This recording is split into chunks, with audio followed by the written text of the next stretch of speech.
What if I told you your hunger isn't actually broken, that it's been hijacked? If your hunger feels broken, if it's unpredictable, overwhelming, or disconnected to what your body needs, it's not your fault. You've been dropped into a rigged game with no rule book and no way to win. Until now.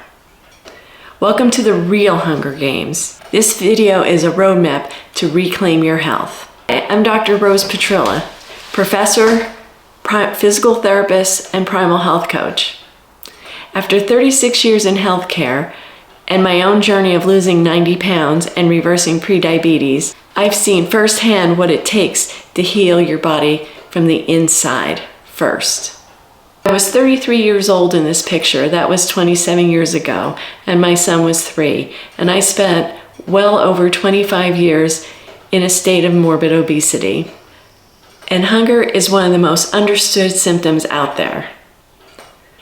Let's set the record straight today.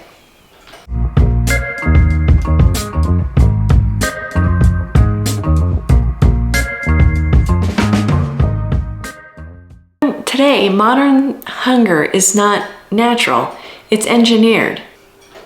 Food companies spend billions of dollars to craft hyper-palatable, ultra-processed foods to override your fullness signals and keep you coming back for more.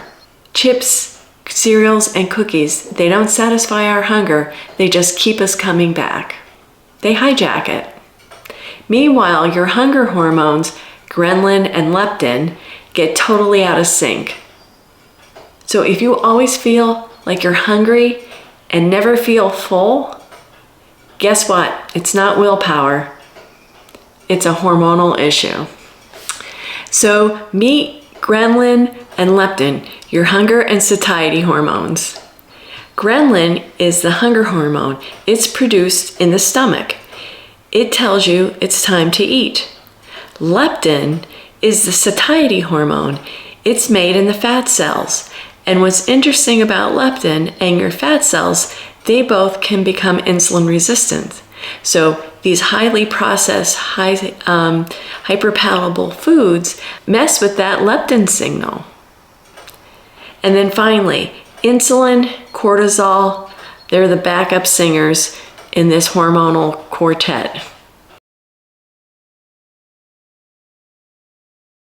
Well, number one, we don't eat 3 meals a day anymore. If you look back in the 1950s and a lot of just random pictures, you'll see most people aren't overweight. It was 3 meals a day and maybe 1 snack. So today we graze all day long, but when you're teaching your body to expect food all the time, then it wants food all the time. It also, when we do eat, it's processed sugar and a lot of carbs. And they spike insulin, and guess what? It gives us a dopamine hit. It rewires our dopamine or pleasure centers in our brain.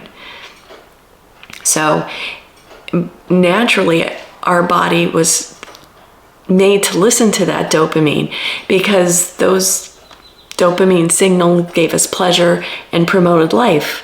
Like eating food to stay eating to stay strong, and also you think of sex is pleasurable, right? And that was to promote the human race. But now, through social media and this highly palatable food, it's ringing that dopamine bell all the time. We get leptin resistance, and remember, that's the hormone that tells us that we're no longer hungry, we're full, and it gets insulin resistant, so the brain ignores the I'm full signal. High stress. Our lifestyles are so full of stress, and I was a person that I always considered I thrived on good stress. I worked long hours, I loved my job. To me, that's a challenge. It wasn't stressful. Not that there was never any stress associated with being a professor and running a program. However, until I stepped away and I'm retired from that position, that's why I started this channel, I realized how I pushed my body to extremes. Thank God over the last 5 years, though, I had really helped it by following a low-carb lifestyle. Poor sleep. Well, with high stress, before I move on to poor sleep, cortisol will rank up cravings. So your body doesn't know if you're running from a tiger or if you're just having a stressful situation at work. In either case, it produces our stress hormone, which is cortisol. And if that is up all the time, then that will cause cravings as well. So you need to take a step back and look at your stress levels as well. Poor sleep. Ghrelin rises when leptin drops. Okay, so it's yin and yang. Leptin tells us we're full, ghrelin tells us when we're hungry. So when we have poor sleep, that triggers cortisol. Cortisol causes cravings, and then our leptin's going to go down. So you'll notice when you don't get a good night's sleep, you tend to go snack more, and you're looking for those sugary carbs for a quick energy fix. And then finally, ultra-processed foods. They override the natural satiety cues. They are made to do that. These scientists know about that dopamine receptor, and they know what it's originally for. So they hijack it so that you are constantly getting that hit from the foods you're eating, like Doritos. I mean, mine is tortilla chips. I can't have them in the house. That's my thing. But you think about, and I would eat Doritos, but I would pick a tortilla chip over that. But all that flavor, no food in nature comes like that. Natural food can't even compete with it, right? Because it's so concentrated, a lot of the flavors. So these habits misfire your body's hunger signaling system. And before long, you can't tell if you're really hungry or if it's just a craving. But chronically high insulin levels from eating too frequently, especially carbs. Okay, so what does insulin resistance have to do with this? Well, here's the kicker. Insulin resistance is like throwing gasoline on the fire. All right, so you're doing this, you're in these habits, and you're doing it year after year after year. In the meantime, you're becoming even more insulin resistant. You're developing prediabetes down the line. That's where you're headed if you don't make a change. And when by having insulin resistance now, it's like throwing gasoline on the fire. And when you eat too many carbs too often, your cells stop responding to insulin, and then your body compensates by making even more insulin, and that's called hyperinsulinemia, when you have all this excess insulin floating around in your blood. And it's doing that just to keep your blood sugar in check so that you don't get all the ill effects from having elevated glucose level or hyperglycemia. Here's the thing. High insulin levels, hyperinsulinemia, blocks leptin. Let me say that again. High insulin levels block leptin, and leptin tells you that you're no longer hungry, that you're full. So leptin tells your body you're full. So when it's blocked by insulin, your brain still thinks you're starving, even though you're storing fat and putting all this weight on. That's why you're hungry all the time, and that's why weight loss feels almost impossible. So how long does it really take to fix your hunger signals? First of all, your body is amazing at adapting and healing. It really has the power to heal itself if you give it the right medicine, if you will, and that medicine is the right food. Most people will notice a real difference in the first 2 to 4 weeks of cleaning up their diets and daily habits. For others, especially if hormones have been off for years, a full hunger reset may take several months. But every step you take, every good meal you have, you're getting closer to balance. So initially, the first 1 or 2 weeks, you may feel cravings spike as insulin levels drop in your blood, and that can last 1 or 2 weeks. The signal reset, that's when ghrelin and leptin start balancing, that can happen in the 2 to 6 week range. Fat adaptation is when your body shifts from fat for fuel instead of glucose all the time, and that can take 6 to 12 weeks. And again, these are just guidelines, averages, and we're talking about, may seem like a long time, but we're talking about people who have been metabolically unwell for a long time. If you're young, this is going to turn around much quicker for you. If you're not overweight right now, you're just trying to clean up your diet and be healthy, it's going to happen much quicker. So once you get fat adapted, and remember, that's when you're starting to produce some ketones, because you're getting efficient at burning your own fat. Once that body shifts to burning fat for fuel, those cravings are going to go away. Hunger recalibration. So true hunger and satiety cues return. And this was amazing for me. You'll actually remember what true hunger feels like. And we'll talk about that a little bit more in the upcoming, in a little bit later. But for some it's faster, but for others, especially those with insulin resistance or metabolic syndrome and prediabetes, it's going to take longer. For me, it did. How does a low carb or ketogenic lifestyle help?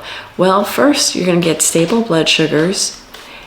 Second, you're going to have fewer cravings. You're going to have real fullness signals. That leads to less emotional eating. And then here's the big one for me: freedom from food noise. And that was magical for me. It wasn't like that voice or that reel was playing over and over again. I gotta eat, I feel shaky, I gotta eat. That's the power. That's giving you your power back. When you get to that phase, you are large and in charge of this. And then finally, it's not magic. This isn't magic. You're giving the body the food it needs, and it's in metabolic alignment with how our bodies are supposed to work. So to recap here, the low carb or ketogenic diet drastically reduces the amount of glucose in your body, and it doesn't have to manage it as much. So lowers insulin levels, and it restores insulin sensitivity. And as insulin levels drop, your leptin signaling comes back and improves, and your hunger becomes more accurate. And in short, it just brings your hunger hormones back online. Think of it that way. So let's talk, before we go, a little bit about distinguishing between true hunger versus cravings. For true hunger, it's going to build gradually. Conversely, cravings will hit fast and intense. Under true hunger, it feels like gentle emptiness. But when you have a craving, it feels urgent and emotional. Under true hunger, any real food sounds good. Cravings, only chips, sweets, or carbs sound good. And true hunger goes away after eating, but persistent hunger, even after a full meal, is usually a craving. And that's usually a sign of significant insulin resistance. Ask yourself, if you want to eat a piece of salmon with broccoli right now, it's probably not real hunger, it's probably a craving, right? That is the hunger reset strategy, and we want to know how to win it. 1, and again, you're going to sound like a broken record, but if you watch this channel, adopting these good habits really are game changers. 1, you want to ditch the processed foods. Say goodbye to pastries, sodas, cookies, frozen meals, anything that's not whole food. Making a switch just to whole foods is a huge step. Eating good fats is a good step. Okay, now, if you have so for someone who's healthy and doesn't have prediabetes or insulin resistance, that may be enough. For those of us who have metabolic syndrome and insulin resistance, still eating a baked potato with grass-fed butter on it isn't going to work out for us because our body doesn't manage carbs well yet. Okay, And I will say, as I said in my holiday reset, I did enjoy and celebrate the recent holiday. However, I was able to get right back in it again.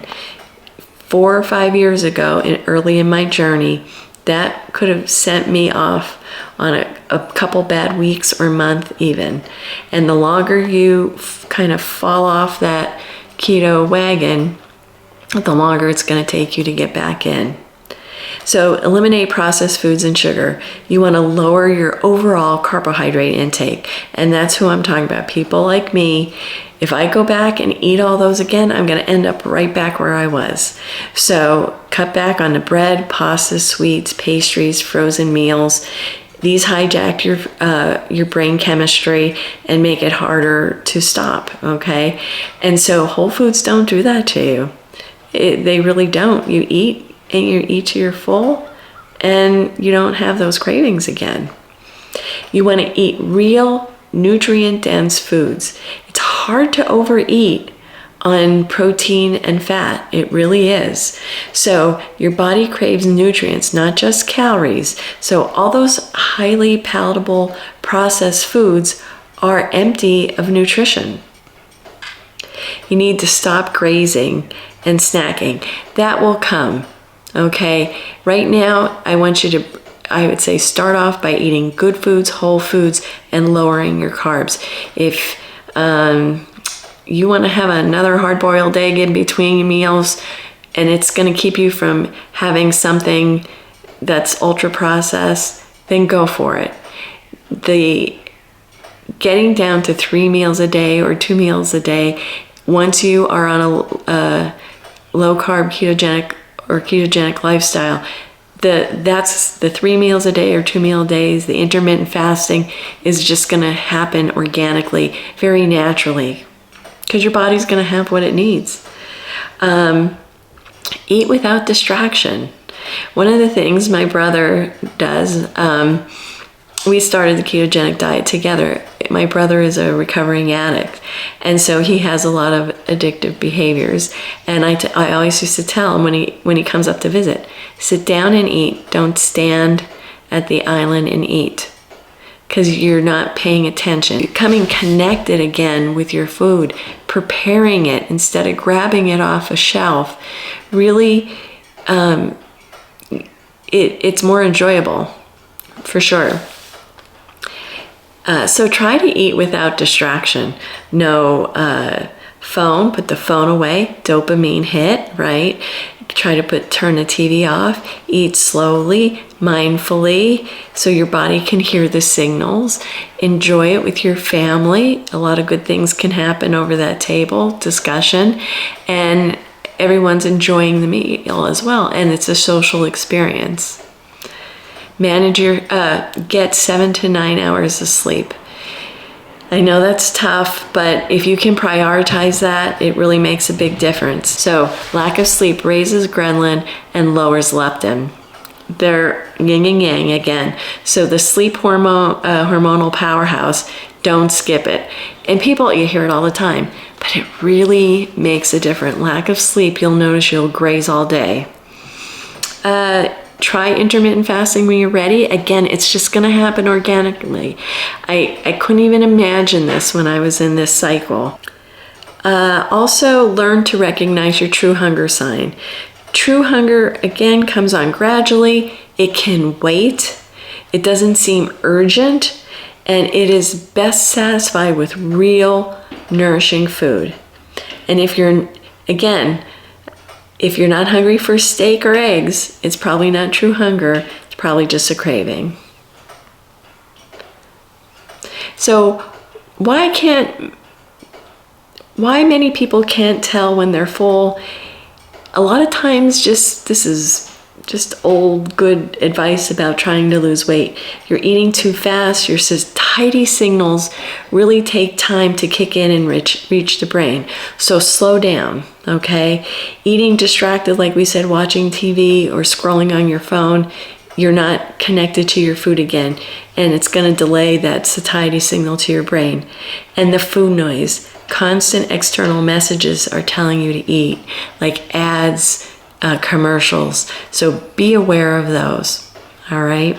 It isn't about willpower. It's really about understanding biology and how your brain works and how your hunger is controlled.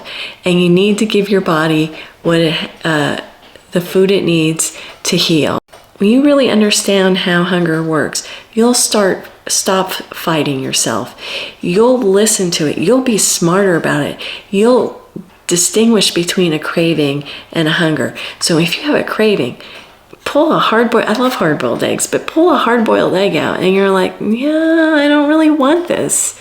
I guess I'm not really hungry, right? Have a backup, something you can grab that's not sugary, and clean that pantry out, okay? If you live with other people who are not on the ketogenic diet, you have a place where you keep your special keto food. You have a shelf in the refrigerator, you have a shelf in the pantry, and you stay away and ask the other people in your family. Don't leave the chips and that stuff laying out. Put it away, out of sight, out of mind. That really helps in the beginning, and it's not giving you that cue. So if you're hungry for more, please subscribe to the Primal Professor. Come back for daily tips on real food, real healing, how to eat under 20 grams of carbs a day, and have real freedom. Thanks for showing up. I'll see you in the next video.